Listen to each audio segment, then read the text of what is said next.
I remember thinking I wanted to be an actress, and my father saying, no daughter of mine is going to be laying on some casting couch. And my father, for years, I felt such shame about having brought shame to him by having a child out of wedlock that died shortly afterwards, but still the shame of it was there. So when my father said, no daughter of mine is going to be an actress, I just thought, okay, I won't be one.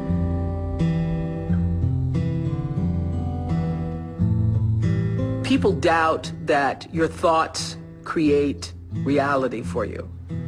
It doesn't if you're just sitting around thinking, I want something. It doesn't.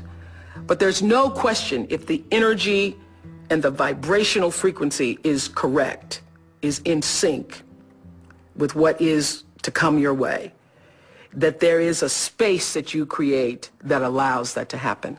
And nothing more than the color purple explains that to me. That's what made a believer out of me. I read a review in the New York Times about the color purple on a Sunday morning. I got out of bed with my pajamas on, put the coat on over my pajamas, went to the bookstore to get the book after reading the review. I started reading it in the bookstore. Dear God, I'm 14 years old. Please tell me what's happening to me. That is my story. Oh my God, somebody else has this story? I go home, I finish the book that day. Before the bookstore closes, I'm back in the bookstore getting every book that they had, which I think was like 8 at the time. I buy all of those books, I hand them out to everybody I know at work, and I become obsessed, literally obsessed with the color purple. And I would walk across the Wacker Street Bridge just so I could run into people who had not read The Color Purple. I didn't have a book club, so any way I can get you to read it is fine. And I would pass out these books. If somebody said, no, I hadn't heard of it, well, I happen to have one right here. And I heard that they were going to be doing a movie about The Color Purple. They was Steven Spielberg and Quincy Jones. And as it turns out,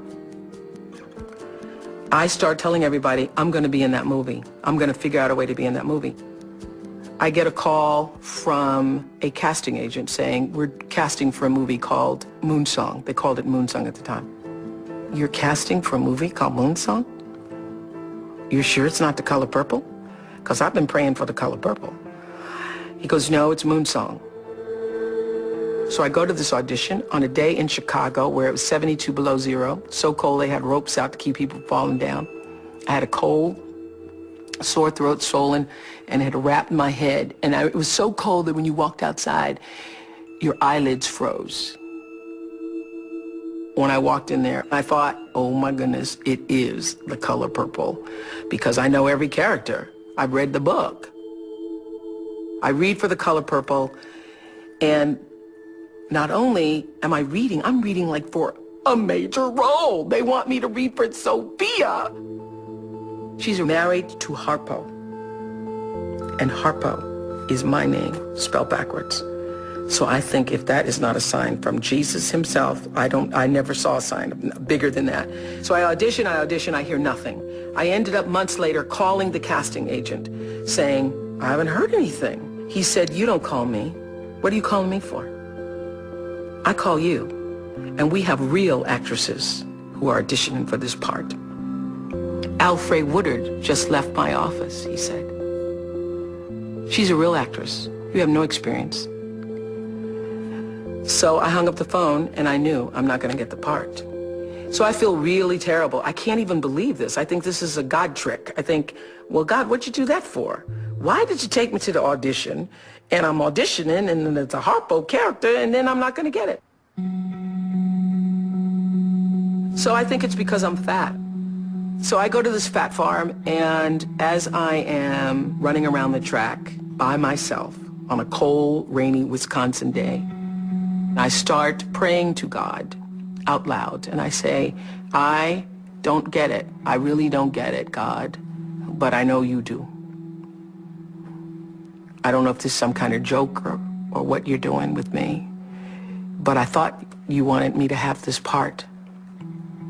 And I want to be in the space where I can thank you for the opportunity, but I can't now. I can't. It's too hard. Please help me let it go. Help me to let it go. And I start singing, I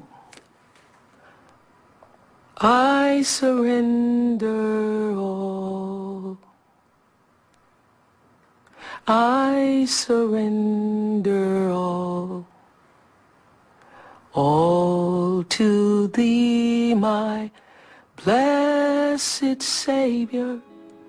I surrender all. Now, that song just spontaneously came to me.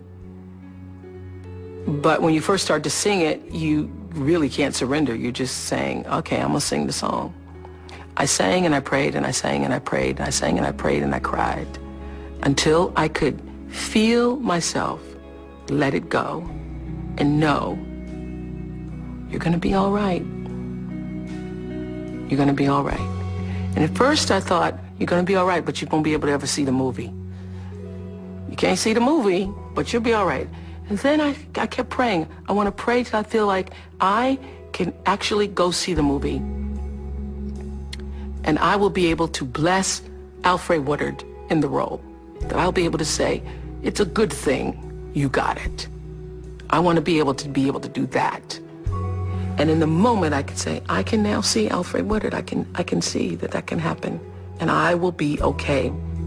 My life will go on, and I will not be bitter, and I will not be angry, and I will not hold that, and I will not feel for the rest of my life, she got it and I didn't. I want to have that kind of peace.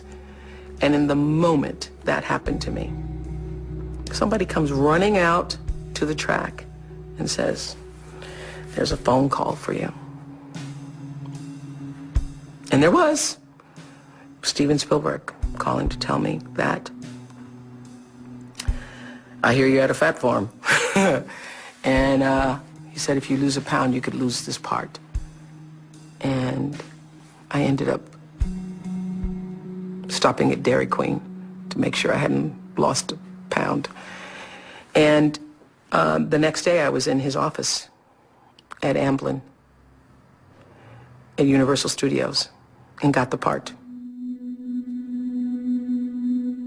I would have to say one of the fundamental turning points in my life was The Color Purple.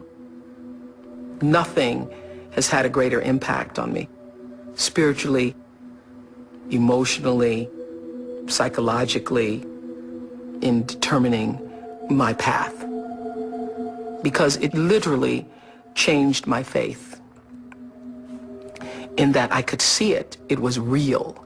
It was real. All my life I had to fight. I had to fight my daddy. I had to fight my uncles. I had to fight my brothers. Girl, child ain't safe in the family names. But I ain't never thought I had to fight in my own house. I loves Harpo. God knows I do. But I kill him dead before I let him beat me. This life be over soon. Heaven lasts always. Girl, you ought to bash Mr. head open and think about heaven later. God can dream a bigger dream for me, for you, than you could ever dream for yourself. When you've worked as hard and done as much and strived and tried and given and pled and bargained and hoped, surrender. When you have done all that you can do and there's nothing left for you to do, give it up. Give it up to that thing that is greater than yourself and let it then become a part of the flow. And I have never wanted anything as badly, as hard, as much as The Color Purple. And the wanting of it and then the surrendering of it is what taught me how to live in a space of letting go.